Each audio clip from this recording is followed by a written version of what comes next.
د کابل او اسلام آباد کړکېچ د جګړې اصلي لامل څه دی؟ دې ورځو کې د کابل او اسلام آباد ترمنځ اړیکې یو ځل بیا ترنګلې شوي دي، خو پوښتنه دا ده ولې د افغانستان او پاکستان ترمنځ شخړې تکراریږي؟ د دې کړکېچ اصلي لامل څه دی؟ آیا دا یوازې سرحدي ستونزه ده که ژور سیاسي او ستراتیژیک عوامل لري؟ په دې ویډیو کې به موږ تاریخي، سیاسي، امنیتي او اقتصادي اړخونه په دقت سره وڅېړو.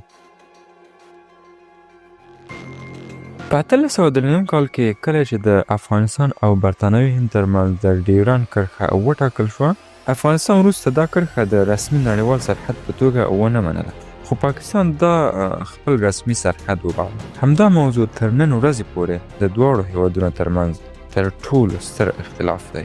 یوه کرښه چې د کاغذ پر مخ رسم شوه خو د خلکو په زړونو کې ژور زخم پرېښود. دا وه د ډیورنډ کرښه. په همدې کال کې د افغانستان امیر عبدالرحمن خان او د برطانوي هند استازي هنري مورټیمر ډیورنډ ترمنځ یو تړون لاسلیک شو. یو سیاسي موافقه چې موخه د افغانستان او برطانوي هند ترمنځ د نفوذ کرښه ټاکل و. خو دا یوازې سیاسي کرښه نه وه، دا د یو ملت د ویش پیل و. خو پوښتنه دا ده ولې دا تړون وشو؟ 19مه پیړۍ د سترو امپراتوریو د سیالۍ زمانه وه. برطانوي هند غوښتل چې افغانستان د روسیې پر وړاندې د حایل یا بفر زون په توګه وساتي. امیر عبدالرحمن خان چې له کورنیو جګړو وروسته تازه واک ته رسېدلی و، له سختو فشارونو سره مخ و. برطانوي هند غوښتل چې افغانستان د روسیې پر وړاندې د دفاعي کمربند په توګه وکاروي. د افغانستان بهرنۍ پالیسي تر خپل نفوذ لاندې وساتي. د سرحدونو ټاکل لکه وروسته د ډیورنډ کرښه د خپلې خوښې مطابق تنظیم کړي. برطانویانو له امیر سره مالي مرستې کولې، خو په بدل کې سیاسي امتیازات غوښتل. د روسیې فشار. روسیې له شماله په چټکۍ سره د منځنۍ اسیا پر لور پرمختګ کاوه. که روسیه افغانستان ته راننوته نو د برطانوي هند امنیت به له ګواښ سره مخ کېده. له همدې امله افغانستان د دواړو قدرتونو ترمنځ د سیالۍ ډګر ګرځېدلی و. او بلخوا کورني فشارونه هم ډېر وو. قبیلوي پاڅونونه وو، د هزاره، ازبک او نورو سیمه ییزو مشرانو بغاوتونه مخ په ډېرېدو وو. د مرکزي حکومت کمزورۍ جوړښت. امیر عبدالرحمن خان مجبور و چې هم له بهرني فشار سره مقابله وکړي او هم کور دننه نظم ټینګ کړي. امیر عبدالرحمن خان د برطانوي هند له سیاسي فشار او د روسیې له ستراتیژیک ګواښ سره مخ و. هغه د بقا لپاره توازن وساته، له برطانویانو یې مالي ملاتړ واخیست، خو هڅه یې وکړه چې افغانستان بشپړ مستعمره نه شي. هغه اړ شو چې له برطانویانو سره دا تړون وکړي. تړون په رسمي ډول د نفوذ سیمې ټاکلې، خو په عملي توګه د پښتنو، بلوڅو او نورو قومونو سیمې په دوه برخو وویشلې. د ډیورنډ کرښه شاوخوا 2640 کیلومتره اوږدوالی لري. دا کرښه د پښتنو د قبایلي سیمو له منځه تېره شوې. وزیرستان، خیبر، مومند، اپریدي او نورو سیمې. نیمایي پښتانه د کرښې دې غاړې ته پاتې شول او نیمایي هغه غاړې ته. یو ورور په کندهار کې، بل په چمن کې. یوه کورنۍ په ننګرهار کې، بله په پېښور کې ده. دا ویش یوازې جغرافیه نه وه، دا د تاریخ، کلتور او وینې ویش و. د پاکستان جوړېدل او نوې ستونزې. 1940 کال کې کله چې برطانوي هند پای ته ورسېد او پاکستان جوړ شو، افغانستان تمه لرله چې د ډیورنډ تړون به د برطانوي هند له ختمېدو سره پای ته ورسېږي. خو پاکستان دا کرښه د نړیوال سرحد په توګه ومنله. افغانستان د ملګرو ملتونو په سازمان کې د پاکستان د غړیتوب پر وړاندې یوازینۍ مخالفه رایه ورکړه. له همدې ځایه د دواړو هیوادونو ترمنځ سیاسي ترنګلتیا پیل شوه. د ډیورنډ کرښې په اړه 3 اساسي نظرونه شته. پاکستان وایي تړون قانوني او سرحدي رسمي دی. افغانستان کې ډیری سیاستوال وایي دا تړون جبري او دایمي نه و.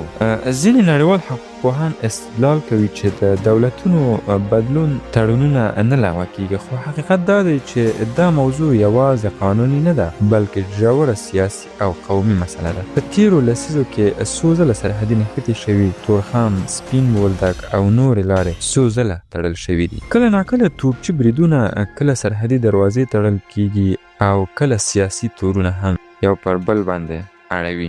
دواړه هیوادونه یو بل د ناامنۍ په ملاتړ تورنوي، خو تر ټولو زیات زیان عامو خلکو ته رسېدلی. سوداګر، مسافر او هغه کورنۍ چې دواړو غاړو ته خپلوان لري چې ډېر زیانمن شوي دي. نن ورځ پاکستان د سرحد اغزن تار لګولی دی او وایي دا د امنیت لپاره ضروري دی.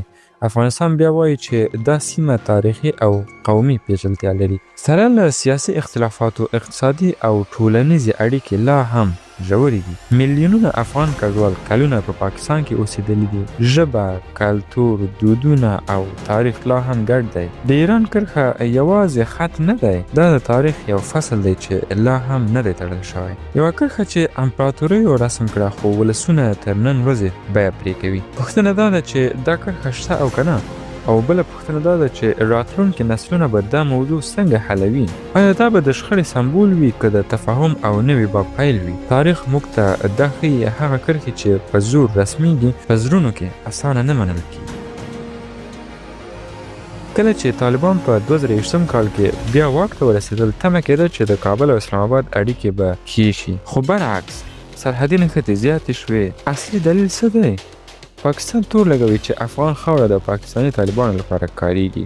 اسلام آباد ادعا کوي چې ټي ټي پی له افغانستانه بریدونه تنظیموي، خو کابل دا تورونه ردوي او وایي ټي ټي پی د پاکستان کورنۍ ستونزه ده. افغانستان به اجازه ورنکړي چې د بل هیواد پر ضد یې خاوره وکارول شي.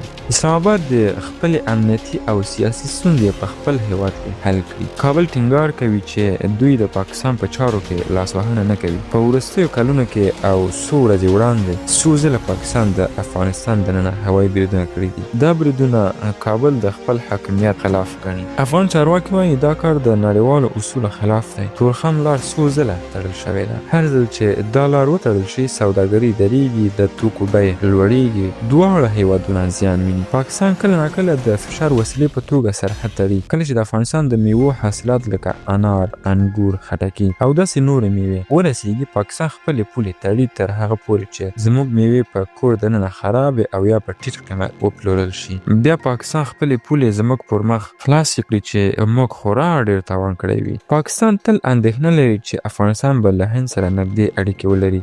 اسلام آباد باور لري چې هند د افغانستان له لارې پر پاکستان فشار زیاتوي. له بلې خوا کابل هڅه کوي چې خپل بهرنی سیاست متوازن وساتي. اوسني وضعیت کې سرحدي نښتې وخت نا وخت رامنځته کیږي. سیاسي باور کم شوی، دواړه هیوادونه یو بل ته شکمن دي، خو بشپړه جګړه دواړو هیوادونو ته دروند زیان اړولی شي. نو د کابل او اسلام آباد ترمنځ کړکېچ یوازې یوه موضوع نه ده، دا د څو فکتورونو مجموعه ده. تاریخي سرحدي لانجې، د طالبانو او ټي ټي پي موضوع، امنیتي بېباوري، اقتصادي فشارونه، سیمه ییز رقابت. اصلي پوښتنه دا ده آیا دواړه هیوادونه به د خبرو له لارې ستونزې حل کړي که کړکېچ به نور هم زیات شي؟